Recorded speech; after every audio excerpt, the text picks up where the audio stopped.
All right. Hello, everybody, and welcome back. Thank you for all of your patience in getting this lecture. This is our Module 2 lecture, which is going to be focusing on response to intervention and the RTI process, who the players are, um, what happens in an RTI meeting, so on and so forth. If you are following along with the PowerPoint for this lecture, this is the Continuum of Services and RTI Additional Info PowerPoint. We're actually starting on slide 14. The first half of the PowerPoint is the previous lecture from the overview, so you can pick up straight on slide 14. We're not going to be going over some of the other PowerPoints and PDFs that are available in this module. However, they are really, really good resources. The two in particular that I want to bring your attention to are the RTI Team Roles PowerPoint. That's a PowerPoint put together by Dr. Darcy and myself over the past couple of years that has a lot of good additional information about the RTI process.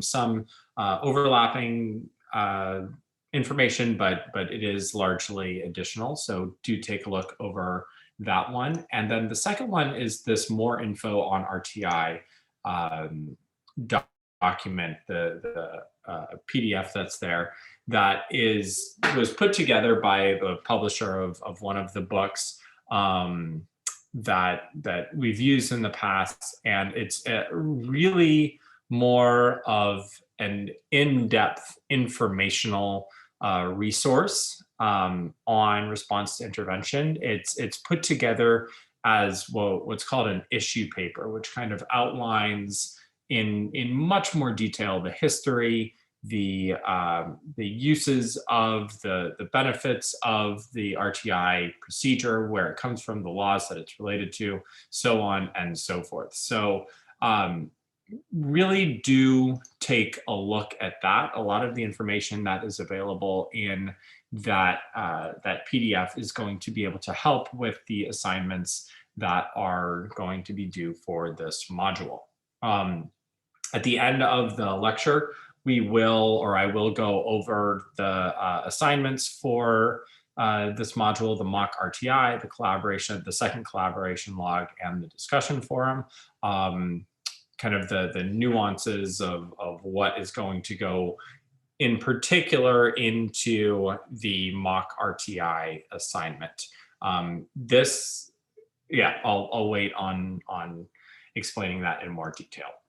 So without any further delays, let's go into the content for this week. So this week we are going to be focusing on the RTI structure, less so on the IEP structure, and what happens in this collaboration model in the school setting. So to review from last module and previous classes, the beginnings of RTI begin with the continuum of services, and I'm not going to go over it in any amount of detail, but just to remember, here is the continuum of services that we are working with. And when we talk about RTI, my apologies, that's response to intervention, we are really talking about the general education half of levels 1 through 4.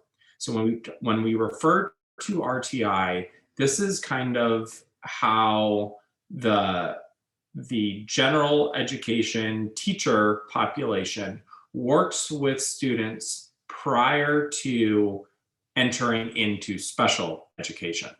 Once we get into special education, that is where we will be working in the world of the individualized education plan, which we either have or will go over in EDC 392. Some of you have already taken that, others will be taking that in the summer or fall. So for when you're looking at the continuum of services, those students that are on this continuum, but and need support, but are in the general education classroom and not yet special education students, are potentially serviced through response to intervention. Once you have gone through the response to intervention process or procedure, you have there is a possibility that you will be given an IEP and then move over into the special education kind of side of this continuum. Keeping in mind that RTI can occur in levels 1, 2, 3, and 4. IEPs, or special education, can occur at levels 1 all the way through 7. The difference between level 4 and level 5, you guys should be able to see, is that at level 5, we are completely removed from the general education classroom. Level 1, 2, 3, and 4, gen ed classroom, gen ed class, gen ed class, gen ed class. Level 5, special education classroom. So there is no, within level 5, there is no avenue for a regular education student to have access to a regular education environment. And that violates least restrictive environment laws and regulations. So when we talk about RTI, we are talking about the general education component, or a slice of the general education component. No, the general education component within levels 1 through 4. So what do we want to focus on right now? Well, it's a collaboration classroom. So we are going to be focusing on the roles, relationships, and responsibilities of those who are working on the RTI team. Yes, we will need to go over a little bit of the structure of RTI, what RTI sets out to accomplish in order to address those collaborative roles. But the focus for this module is going to be on how those individuals who are in the RTI process work together. So to start off, the goal of response to intervention is going to be to help support general education students who are struggling in one or multiple areas to hopefully ensure that they do not end up needing special education services. So the goal of RTI is not to move a child from general education to special education, but rather to identify and support those students who are struggling and prevent them from having to enter into the special education population. So the goal is going to be to identify various strategies and techniques that can serve the educational needs of that student in the least restrictive environment. And that is really a goal of both RTI and IEPs. Where the child is coming from and where they are going is different depending on which side of that continuum you are working from. But the goal is the same. The goal is going to be to help students. It's not going to be to prove that your ideas are better or worse, to prove that your student needs to be in setting A or setting B, but do whatever it takes in order to teach your students what they need to know to be successful in the least restrictive environment possible.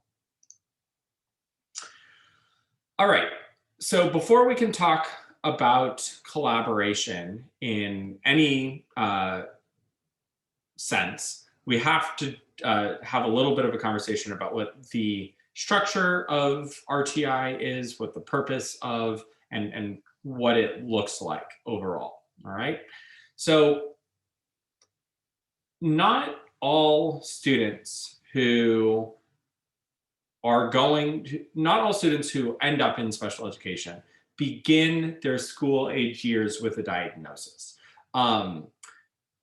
of any disability. Some students have a medical disability, but not an educational disability. There are pretty strict separations between what is considered an educational disability and what is considered a medical disability. So what do I mean by that? You can have a child diagnosed with autism, a medical doctor, a pediatrician, a neurologist does an assessment on that student and says, yes, you meet the medical criteria for autism. Then you go into, and maybe this is a 3-year-old, a 4-year-old, 5-year-old, something pre-school age. So when it's time to go to school, there's usually a screening day. The child and parent comes, they're getting ready to enroll for kindergarten. You do a quick little assessment and you see that there are some deficits that you don't typically see. The question then becomes, are those deficits significant enough to identify the child as having an educational diagnosis? So at that point, you may have a school appraisal personnel come in, do some follow-up tests or assessments. Some of those assessments may be identical to what the pediatrician or the neurologist conducted. And you start to identify whether or not the individual has the skill set to be successful as a general education student, independent of whatever diagnosis was given on the medical side of things. So in some cases, that answer is going to be a clear and obvious yes. Excuse me. This child is impacted, or this child's medical disability does impact their educational environment, and therefore they are going to qualify for special education services. On the other side, you might get the exact opposite. It's very clear that this student's medical diagnosis does not impact their ability to succeed in the general education environment, so they will not get an educational diagnosis. One example that might be a little more clear for that is a vision impairment. If you have a vision impairment, it is not that there's a spectrum there, right? If you have a mild vision impairment, that can be corrected by wearing glasses. You will not get an educational diagnosis as a result of that vision impairment. If you are legally blind, you will definitely get an educational diagnosis that backs up that medical diagnosis, because that level of disability is going to impact your success in the general education setting, your educational setting. So that's one way of looking at things. So you can have a child who has a medical diagnosis that may or may not get an educational diagnosis. Well, the other side is the direction that we're going to look at this for the purpose of RTI, which is a child who does not have a medical diagnosis, but is still presenting as struggling significantly in school. All right. So let's say you start kindergarten and everything's kind of okay, but your child is delayed in their speech or their communication or their reading or their writing or some academic area, right? You get to the end of kindergarten, you've tried a few different things, you've only made a small amount of progress. Move to first grade, and unfortunately, the child continues to fall further and further and further behind. All right.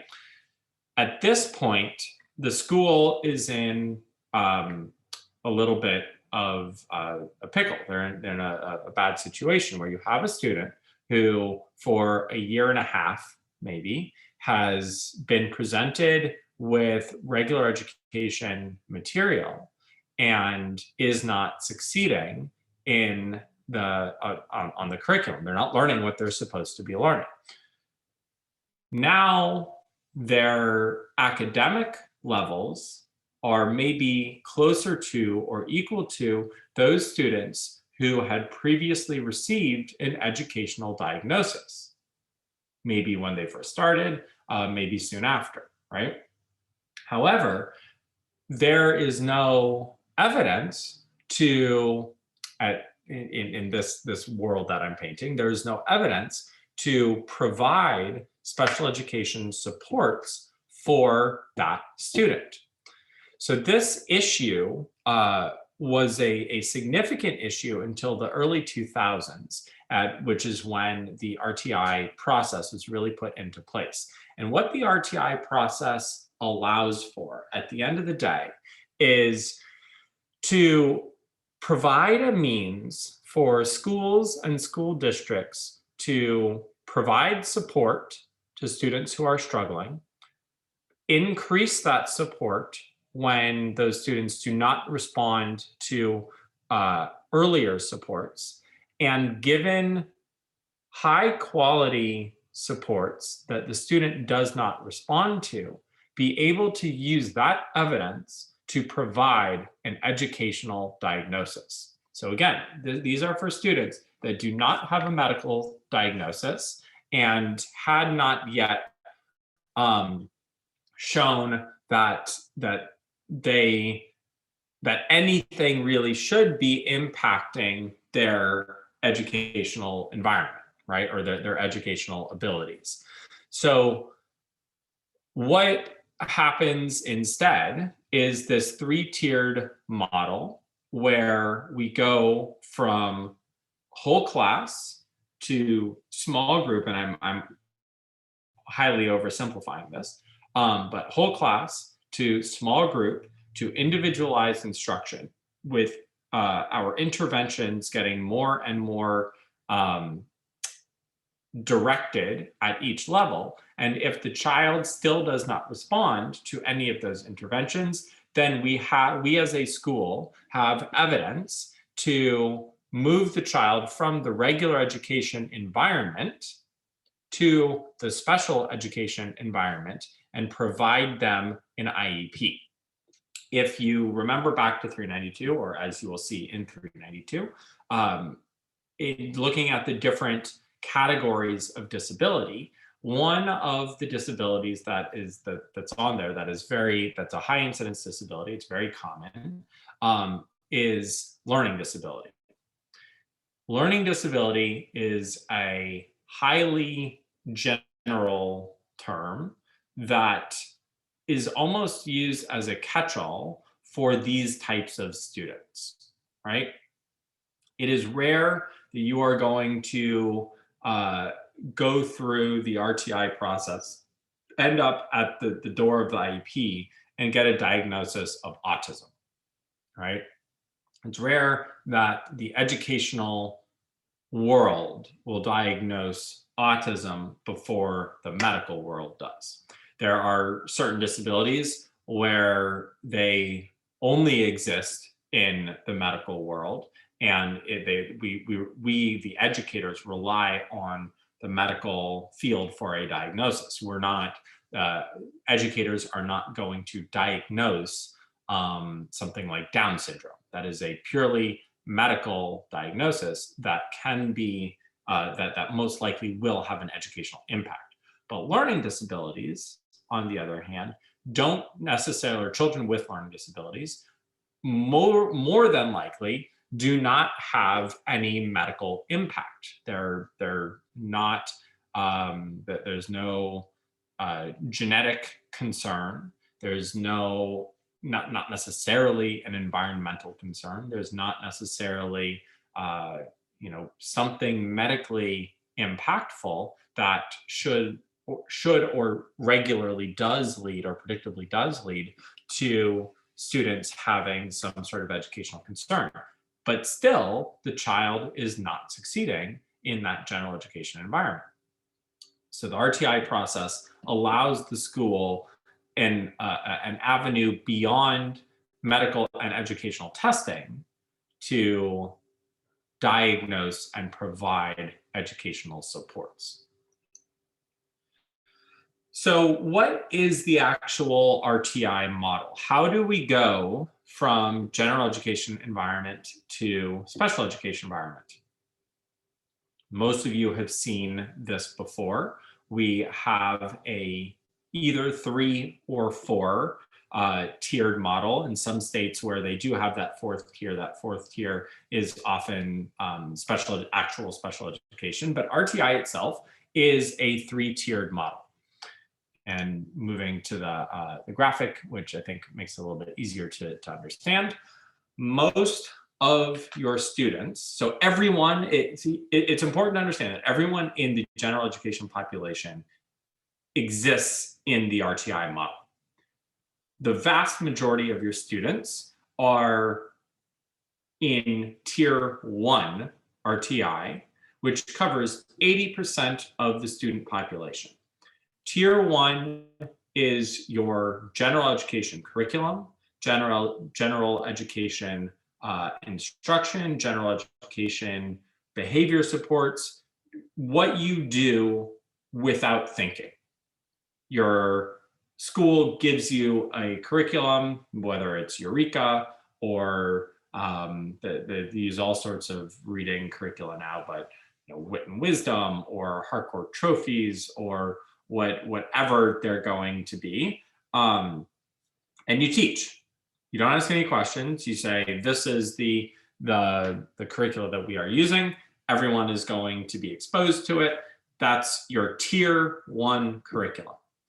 Your assumption or the data show that approximately 80% of your students will learn through this curriculum without receiving any additional support whatsoever.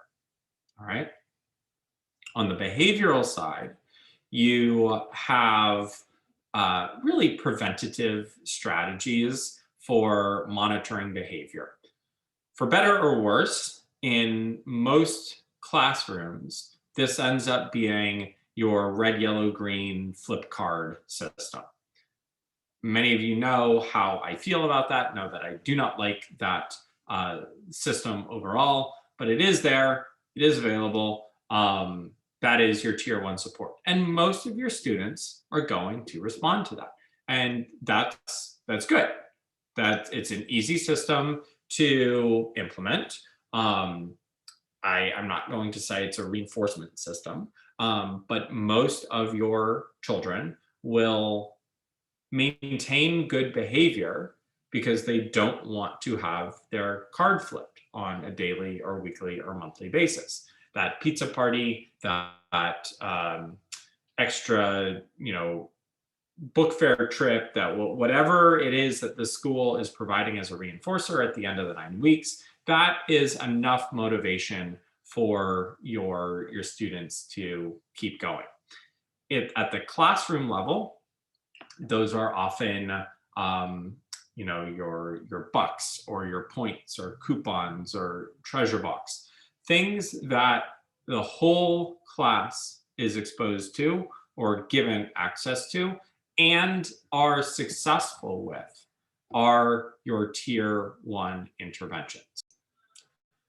All right, your Tier 2 interventions then become the next 15% of students in your class. So these are students who are not succeeding in your Tier 1 intervention, usually in maybe one, maybe 2 areas. So maybe you have a student who is struggling in math or reading or behaviorally. It's not going to be so often, that your Tier 2 students are struggling across the board, all right? Tier 2 interventions are going to most often be either targeted or small group supports. So if you have a student who maybe they need a little bit extra support with reading. You might pull them aside and do an extra reading practice. Maybe they are struggling with reading comprehension, so they get pulled into a small group, either within the classroom or externally, to provide a little bit extra reading comprehension support. On the behavioral side, there can be any number of possibilities here, but maybe you have what's called a contingency contract, where you give them specific contingencies. I follow all my rules, I get this reinforcer or reward, depending on how good you are, right? You can have check-ins, you can have a small counseling, you can have that. There are ways to provide at the tier 2 level, regardless behavioral or academic, there are ways to provide the support that really don't disrupt or take away from the overall academic day.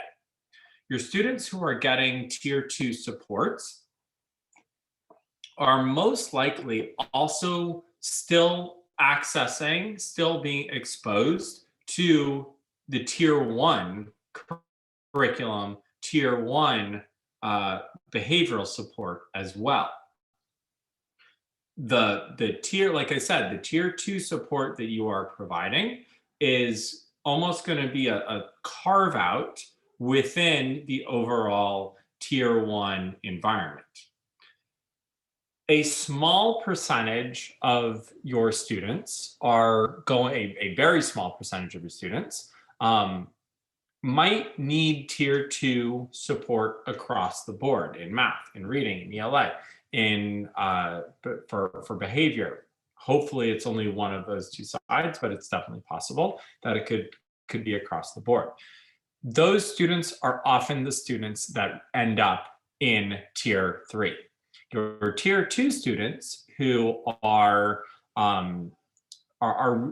being carved out for that one area of support, most of those students will end up back in tier 1 over time. They will not stay tier 2 forever, and they will not move to tier 3.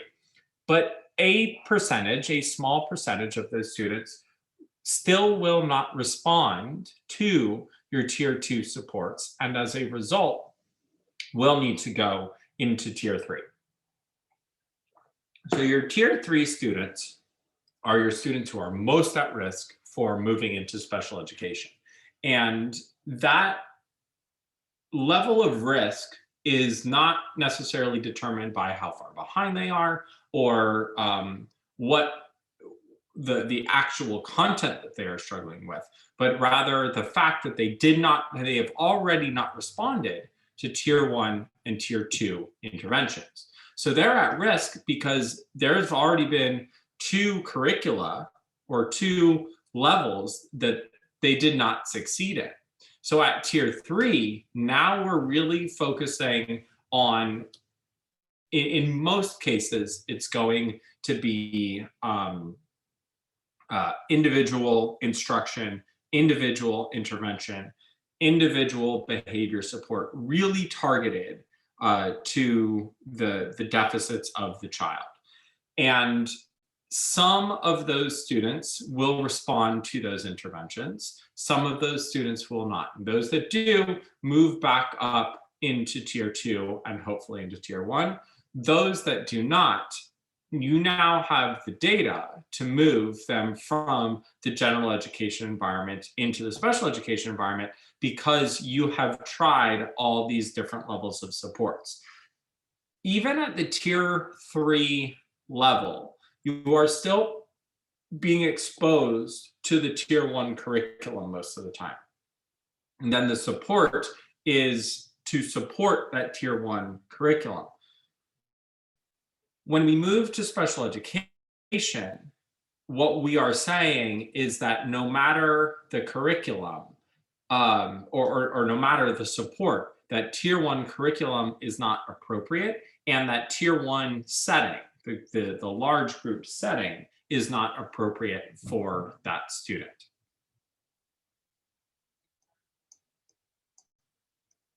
All right, there we go. All right, so who makes the determination of when, how, if to move a child from tier 1 to tier 2 to tier 3 and eventually into special education if needed, or back up to tier 2 and tier 1? It cannot be that that decision lies solely with the teacher. There are potential bias concerns. There's the possibility of lack of support by the teacher.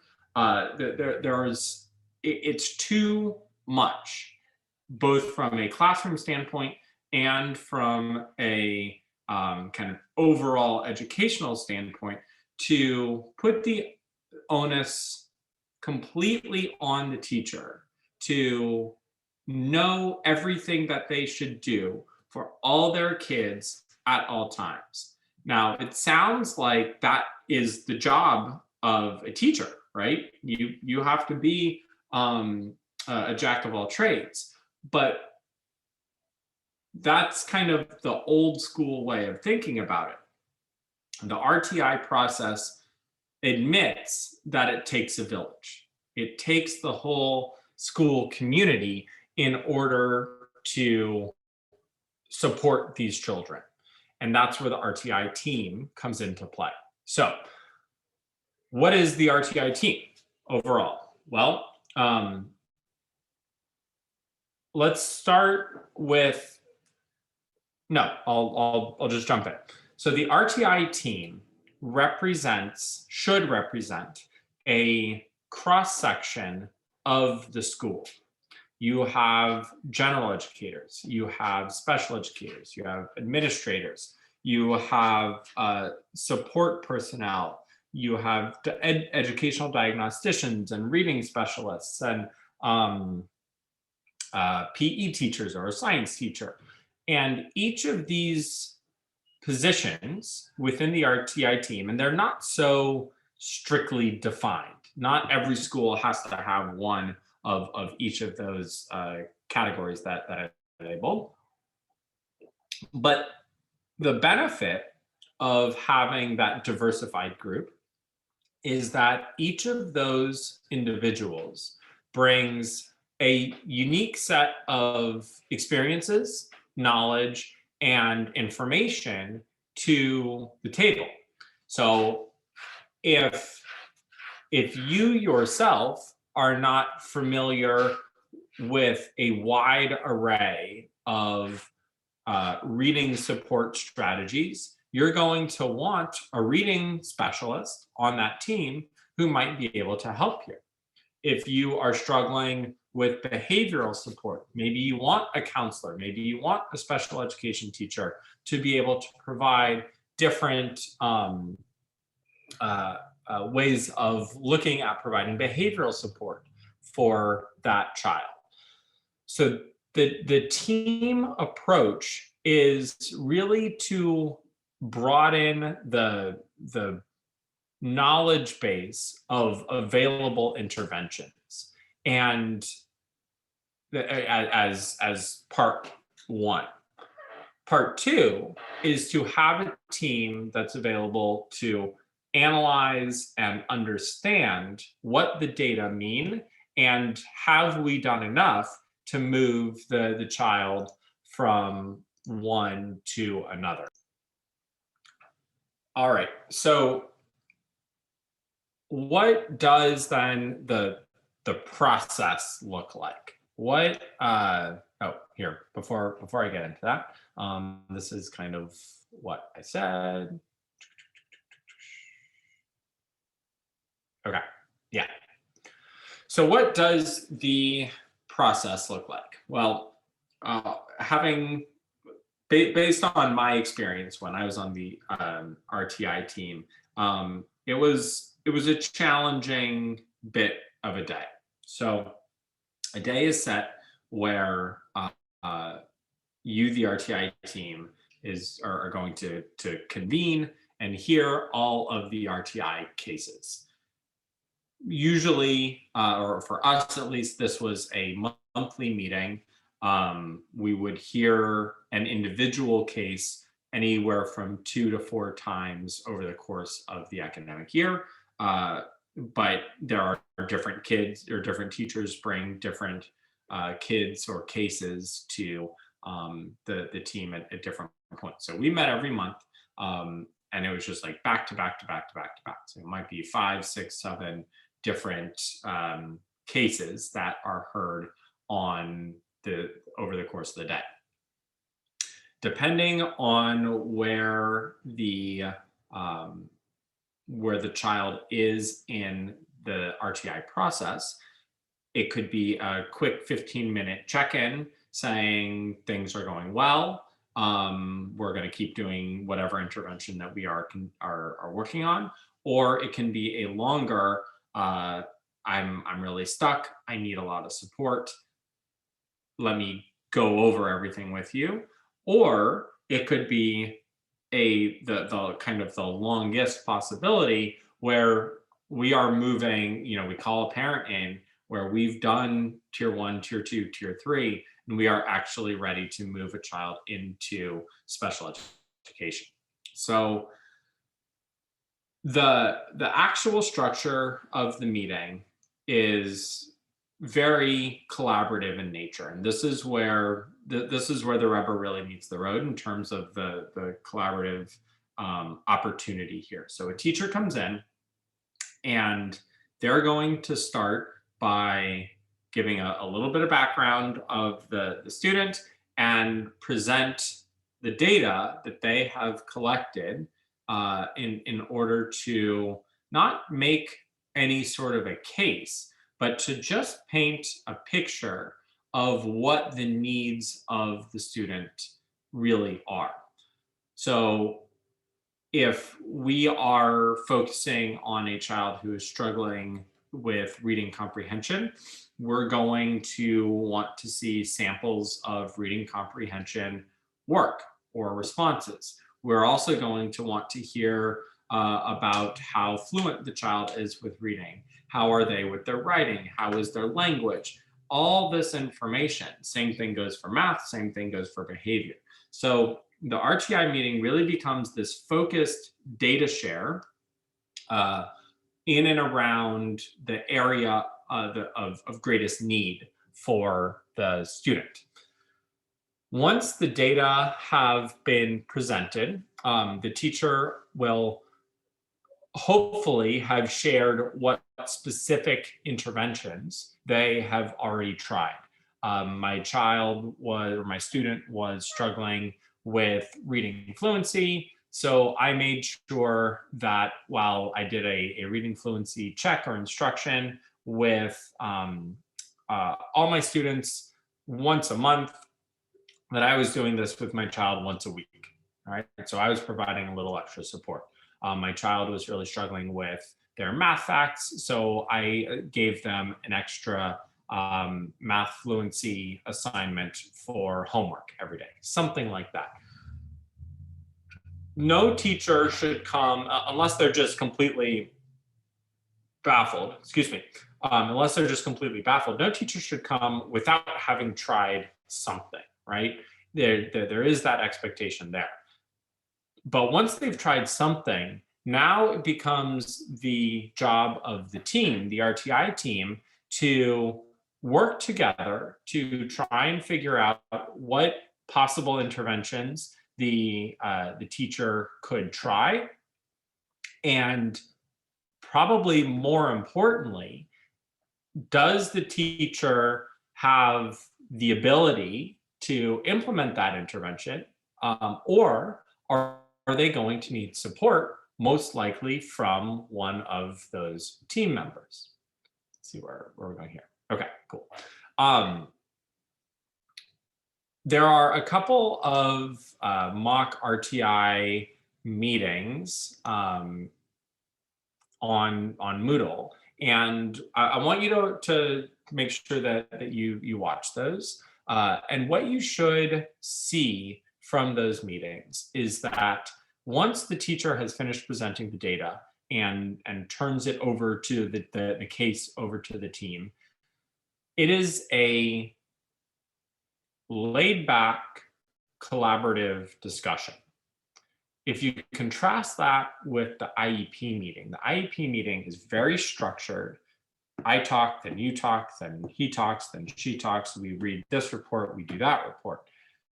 The RTI meeting is very different. The RTI meeting is this back and forth of what do you think about this intervention? Has anyone done this, used this curriculum before?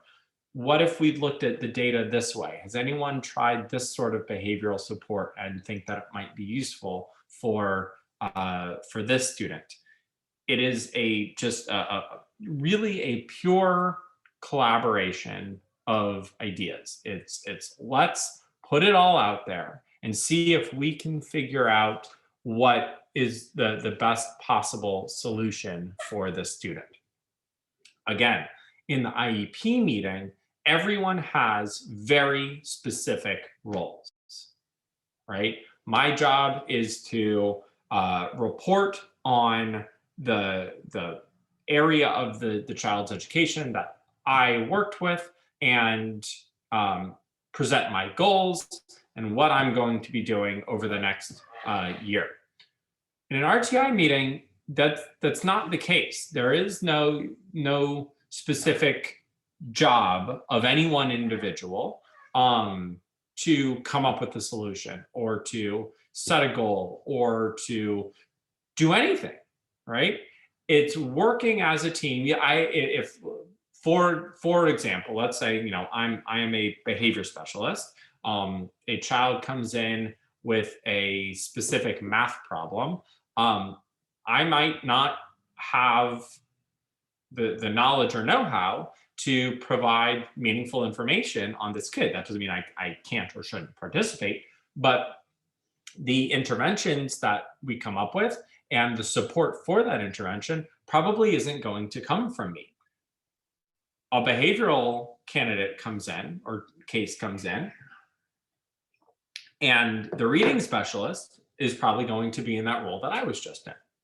So while there are specific individuals, hopefully at this meeting, that have the ability to provide some level of support, it's not the case that everyone is going to have a role in identifying and providing that support for that child long term.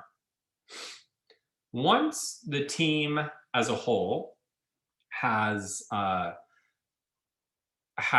identified some intervention, some support that we think is going to benefit the student, then we work on scheduling, we work on who's going to provide that support.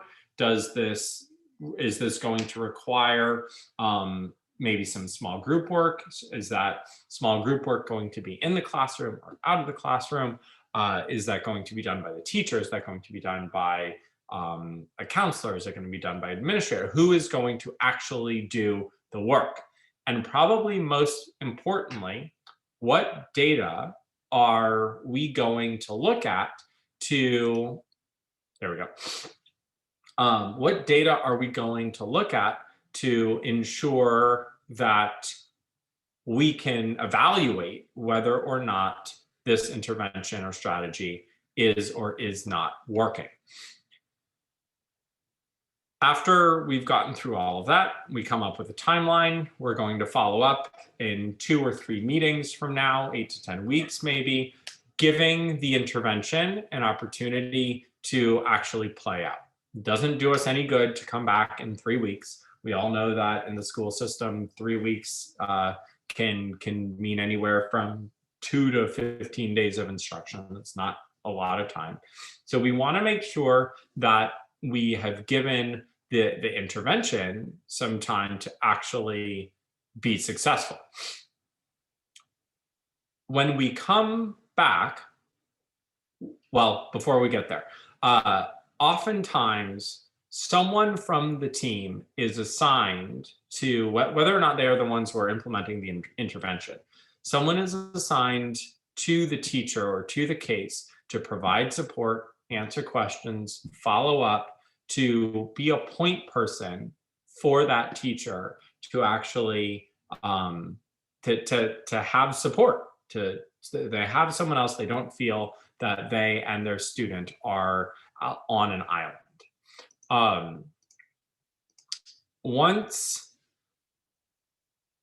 Once you've got that all set up, you go out, you implement your interventions, you do what you can. And then we are going to come back in, again, that 8 to 10, 12 week period and see overall how we did. At that follow-up meeting, one of two things, let's see. Yeah, before we get here. At that follow-up meeting, one of two things is going to be decided. The intervention was successful. We are either going to continue with it, or we are going to move them back into tier 1 or back up into tier 2. Or the intervention was not successful. If the intervention was not successful, then one of two things needs to be addressed. Either it was not successful because we were not able to implement it with fidelity, or it was not successful and we implemented it with fidelity and it just wasn't successful. In either of those two cases, the team has to revisit that decision and say, all right, was it the right intervention? If we weren't able to implement it with fidelity, can we fix that? If not, can we identify another intervention? So on and so forth. So it's never the case of just in that initial meeting, in the follow-up meetings, it's never just like, here's the data, here's what comes next. There's always a conversation. There's always that ability to work together and make a decision as a team that works for everybody.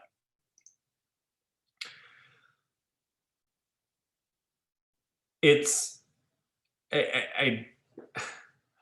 don't know exactly what I want to say. It's so critical to go into a meeting like an RTI style meeting, understanding that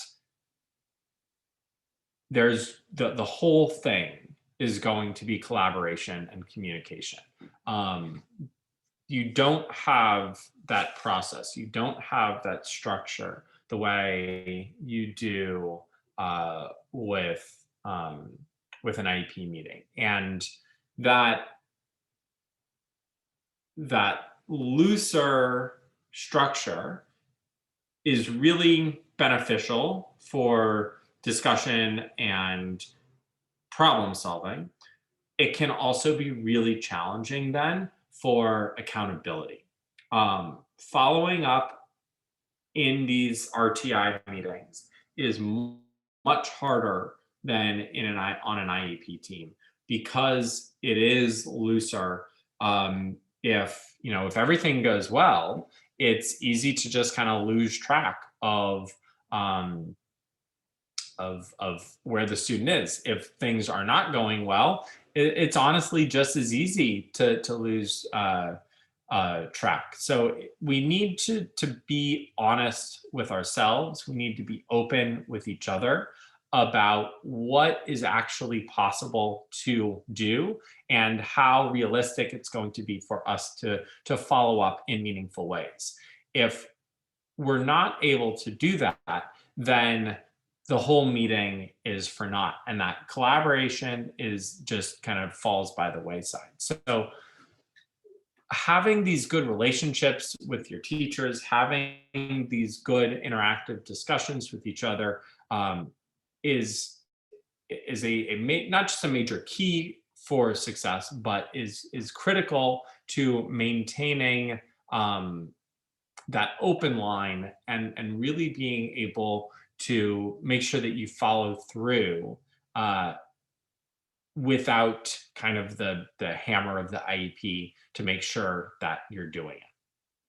Overall, I from my experience, I really enjoyed being on the RTI team. I really enjoyed working with a group of teachers and educators that I didn't see every day, that I didn't work with every day. It expanded my understanding of some of the challenges that our other teachers, specifically on other grade levels, were experiencing. And it gave me a lot of insight as to what is and is not possible to do in, like, when I was a second grade teacher in a kindergarten classroom. You know, I might suggest a behavioral would be good, but was not possible to implement with 25 screaming kindergartners running around all day. So it really is an opportunity to expand your understanding of what it takes to be a teacher at in different areas within the school, and you know, really be a part of that school community. So take home, from a personal perspective, if you have an opportunity to serve on an RTI committee, I would highly recommend that you do. If your school does have an RTI committee, or they should in some form or another, if you have a struggling student, go seek their help. It is a place of support. It is a place where you can really solve some challenging problems in a really supportive and collaborative. All right, moving over to Moodle. There we go. All right, so for module 2 this week, we have 3 assignments that are going to be due. The first is the collaboration log. That's going to be pretty straightforward, a couple paragraph response to this question. I just put a new question up, so if you had looked at it before, go back and relook at it again. The second is I actually want to change that. Hang on, I'm going to pause. Okay, let's try that again. So collaboration log 2, I actually liked both of these options. So there are 2, there's an either or here. So go ahead and take a look at those prompts. If you had a good experience with the interview from module 1, there's another interview opportunity for module 2, or you can write an individual response. That does not require an interview. Either of those are going to be okay. For your discussion, some of you have already started posting, so I appreciate that. They go ahead and answer the discussion question that has been posted, and make sure to respond to your peers as well, just like in the first one. And then finally, we have a mock RTI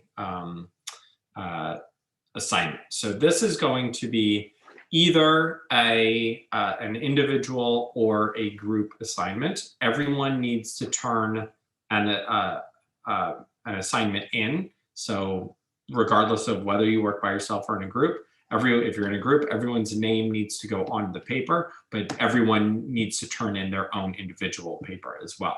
So what I would say there is, if you want to work individually, go ahead and just do the assignment. If you want to work in groups, I will take groups of up to 5. If you know who you would like to work with, or you want to communicate with some of your friends, go ahead and create your own group. If you would like to work in a group but don't know who you would want to work with, send me an email and I will assign those groups on the 18th, next Thursday. So email me by the evening of the 17th, and I will send those out. All right. Your job for the mock RTI is to read through, pick one of these 4 cases that are here, read through it, and then using the videos, using the sample script, and sample meeting agenda as as your guides. You are going to, given the case, mock a dialogue of an RTI meeting for whichever case that you use. No particular length requirement, no outcome requirement, other than fulfilling that you have made progress as a team related to your case. And obviously I get to be the final judge on that. So a little bit of ambiguity there, but that's okay. You guys always come out on the right side of that. So those are your 3 assignments for the week. Again, go ahead and make sure to look over the other 2 resources that are up here, the RTI team roles and more info on the RTI, as well as the script. Watch those videos, pick your cases, and we will be off and running. All right, thank you again for your patience in waiting for this video. I know it's a couple days late. If you have any questions, by all means, reach out to me. Email me by the 17th if you would like to be assigned to a group, or start the project on your own, or set your own group yourselves. Other than that, have a wonderful Mardi Gras break. And I will talk to you guys. I believe that my target is that module 3 is posted on 2/24. So it will be either 2/24 or February 24th or March 3rd that the lecture gets posted. We'll see how that goes. All right, have a good one, and I will talk to you guys all later.